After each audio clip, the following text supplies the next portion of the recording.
My main takeaway was that the Y Combinator founder was impressed by the ability for them to handle customer complaints. Because one lady, there was a theft in her house, and he accused Airbnb for not paying up and having a PR scandal and grossly mishandling. Now this is where you go and rent a bedroom, right? Yeah. And some of them are nice though. You can rent like penthouses and all kinds of stuff. Which is another concept. Like rent a car. I have straight. Well, I don't have any expertise in the roads actually. Now that I think about it. You can rent whole apartments. It doesn't have. Yeah. It's not just always a closet or one guy's bedroom and his. When they partnered with Lloyd's of London, they upped their guarantee for the host to $1 million. So I was impressed by the fact that they. Well, I don't understand. What did Lloyd's of London? Lloyd's, they partnered so that they can. Who partnered? They expand. Airbnb partnered with Lloyd's of London to expand their guarantee. Lloyd's of London is insurance. Yes, so they got a larger insurance. The insurance to the host. Renter if anything happens. Okay. In case someone gets raped while they're there. Yeah, or theft. They basically, she was very impressed with how they handle customer service and customer complaints. Because, taking care of the host, the people who are lending their houses out to people. Yeah, but there's a certain risk associated with lending your house out. Yeah. In theory, you're being paid for that risk, is in the price. So any loss would be mitigated by the price. Do you take out extra insurance when you lend your house out? No. It's on. I think what Rose was saying is that's done through Airbnb. That's the service they provide. Oh. So that they can get it's an extra service you pay for? Yes. This is how they having the host be, to take care of that accusation of that lady whose house was, somebody broke in. So they offer this guarantee, this insurance to help with that. Well, I'm pretty sure it's baked in. I know what you're saying, but I'm pretty sure it's baked into what they take. From you, because they take both sides. There's a renter fee and a tenant fee, and so on. You follow me? Yeah, sure. Okay.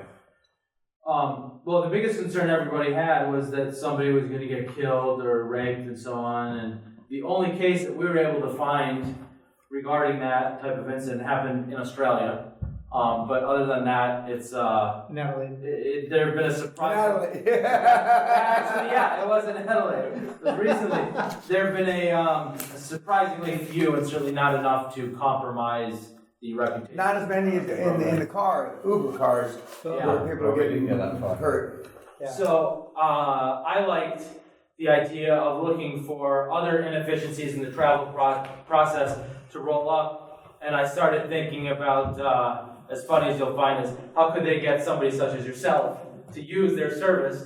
And so the way not likely, but the way to consolidate those inefficiencies may be to, for example, contract limousine companies from the airports or roll those up, do all kinds of things like that. And so what would happen is there would be different tiered levels of service. They could move to some kind of subscription models, and if you were a gold member, you paid such and such a month, and then you had all your service from the airport taken care of, your assistants didn't need to book it, and then they did all kinds of things for you, and they certainly have that could work, and they certainly have the user base to pull that off in terms of negotiating with either the outside contractors or making acquisitions or that kind of thing. And they did keep up with their monitoring and inspection, because they came and stayed in one of their facilities, so they. That's interesting. I'd always wondered, do they go kick the tires of what these places look like, or do you just send pictures in via the internet? So they had a problem. We called it the Abe Lincoln effect. Yeah. They were having a zero growth in New York compared to the other cities. So the one owner flew out and stayed in 24 of these. Found out that the quality of the pictures was really bad. So they then subcontracted to professional photographers to take all the pictures, and all of a sudden the uptake was huge. So that's what they figured out was the model. They needed really high quality pictures. And they extended that to Vancouver and Paris. But she went right into the street. They went right to and stayed. Place. One of the network effects that they have now that they're so large, to your question, is that if you don't provide a good experience, it'll be the first, last, and only time, because everybody will find out, as a renter, because everybody will find out about it. So they fast. it's like when you go to a restaurant, you say whether it was a good food, bad food, good service, bad It's food. like Yelp. There's like a Yelp platform Social built rating. in there. And so there are all kinds of data and metrics on the host. You know how fast they typically respond to email, you know everything from their history to all that stuff. They link Facebook to it, so you get to see their trust. That was one of their big things, wasn't it? Is the social connections that they added. Yes. Because that's the best way to grow it organically, because they can see that, you know, I know Bill, and Bill stayed there and he had a great time, and then they're going to tell all these other people, and it makes all the links between the businesses. And then they encourage people to put reviews up. You get to submit personal feedback, I think, to the hosts. Things like Guthrie. Yeah, good stuff. Okay. So What's next? Now we're moving to Etsy. All right, so Adam, why don't you start with your summary of Etsy, and then we'll move to Jed, and then Rose. Yeah, okay. I mean, I had a bit of a hard time figuring Etsy out. The biggest takeaway for me was they're spending between $1 and $2 on marketing for every 100 in revenue. Yeah, that's good. From the case study, I had a hard time figuring out how they do it, but it looks like the problem that they solved was how to promote people who are typically really bad at promotion, like these artists that aren't interested in business. And so what they really are is a platform for artists and craftists, or whatever the word is, arts and crafts people, to outsource their business management to Etsy. That was kind of the wrinkle. What do they charge? They charge 3.5% to list on the market, and then they take a fee from the transaction, and they also have like a Facebook ads platform where it's kind of a click button thing. You can do certain things to promote your listings and so on. So they made it a lot easier for these people. So artists sell paintings or crafts, or like if you wanted to buy like a wooden pink elephant or some kind of shit Think about the like crap that. in your house, all the things you don't wear, all the stuff around the house that nobody's using. You can use this platform to get rid of it. So it's all the moms, a lot of entrepreneurial moms that don't have a business, that they have downtime during the day, an hour or two, while the kids are at school, they can just put all their stuff on there. It's like homemade arts and crafts. Yeah, but it's not like homemade it's not clothes. like crap. They make It's good stuff. and a lot of the stuff is bespoke. So if you had a baby and you wanted your kid's name on the wall, you can get all custom bits done. All right. So Jed, what's your My big takeaway? takeaway was the organic growth. So 91% of their growth is done organically. That's right. They managed to achieve that by, one, being early adopters and supporters of the craftspeople. And in return, those craftspeople promoted Etsy, because they're selling things, so they promote what they sell them on their own social media feeds. So they were managed to grow traffic both ways. And as Fiddler said, they're not very necessarily great at marketing, so they've provided tools such as sales handbooks to help the crafts. This contributed to their low marketing expense because it just grew. Yeah, exactly. Yes, it's the other side of it. They would also go out to the arts and craft shows to get their word around physically. I mean, that was part of their organic strategy. Was their customer acquisition. They would go out to these small arts and craft shows and say, hey, we can get you on our platform, blah, blah, blah. So they were obviously very targeted in the They market. had a very low cost. It was like 1 to 2 for every $10, right? Yeah. 1 to 2. No, for every 100. Every 100. We sure it was 100? Yes. I thought it was 10. No.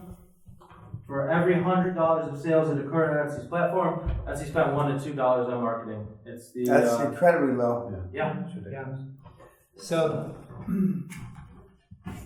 all right. How can Rose use this?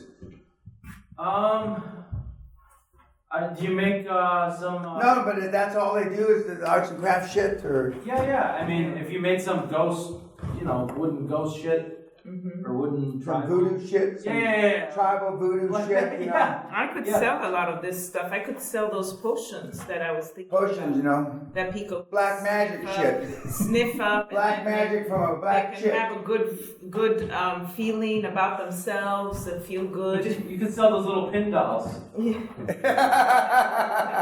That's funny.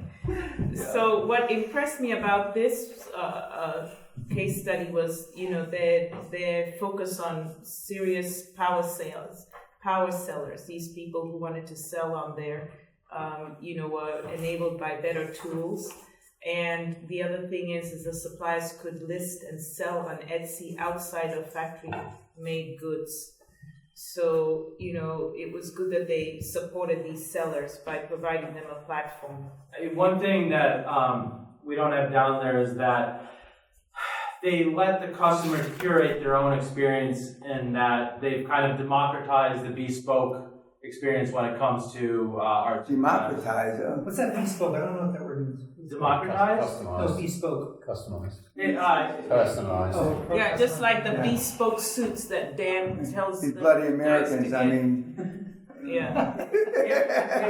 It means like if you bought like a jet and you personalize the interior exactly to your specifications. That's a great example for Bill, especially. When you buy that G5, 65, 70 million, and then you can bespoke the shit out of it for another 10 or 15 million. So you can have 80 million of that. It's a fancy way of charging 6,000% on top of personalised.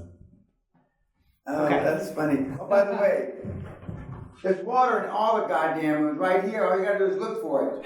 You said there's no water. You gotta bring your own water bottle. Well, last time there wasn't. Oh, Yesterday no, there you wasn't. didn't look. You just looked by the glasses, and there's no water there. Anyway, go ahead. Somebody got upset with me because I used the water for tea because there wasn't any. Just because we don't have enough time in the presentation, we get to pick three of the top. What are the top three here? Mine is that they were a platform for people who were, they were a platform for these craftsmen. Bespoke? No. They were a platform for these craftsmen to outsource their business management at scale. Okay, For me, Jed, Rose, what's your...